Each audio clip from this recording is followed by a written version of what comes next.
পরে এই জায়গায় রাস্তার মাথায় ও আর আমি একসাথে আসতেছি, এর মধ্যেই মহিলা আর কয়েকটা ছেলে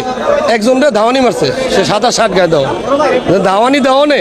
সে ওই দৌড় দিছে, ওই যখন স্যান্ড বাড়ি করছে ওই ছেলেটা তো বাঁচার লাগে দৌড় দিছে, তখন ও আমার কাছেই, ও হঠাৎ করে পিছ দিয়ে দৌড় দিল, ও আমার মোবাইল বাড়ি করছে, বুঝতে পারছেন? তো মোবাইল বাড়ি করে তখন আমি ওরা খুঁজতেছি কই গেল, সব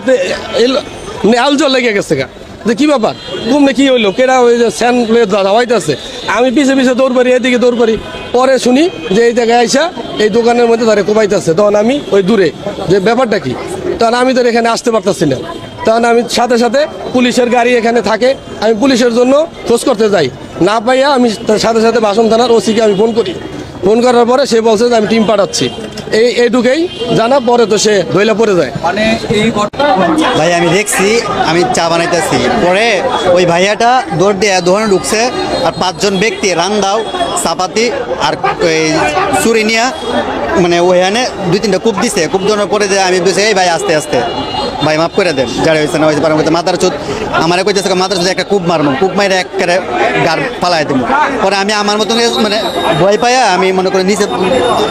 মানে গায়ে গেছি আর কি। পরে কি হয়েছে ভাই আমি আর মনে করেন যে আমি আর 5 মিনিট পর্যন্ত গেলে ওই হ্যান্ডে গেলে মানে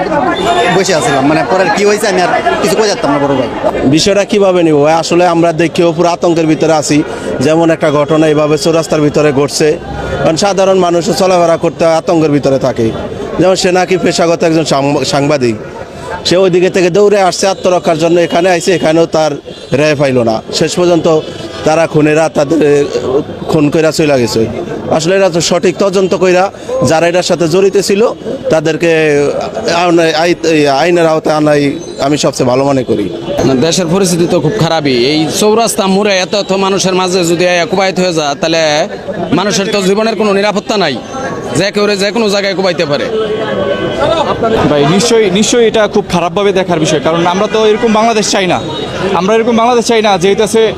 মনে হয় যে কোনো গার্ডিয়ানহীন একটা বাংলাদেশের মধ্যে বসবাস করতেছি, যেখানে আপনার একজন মানুষ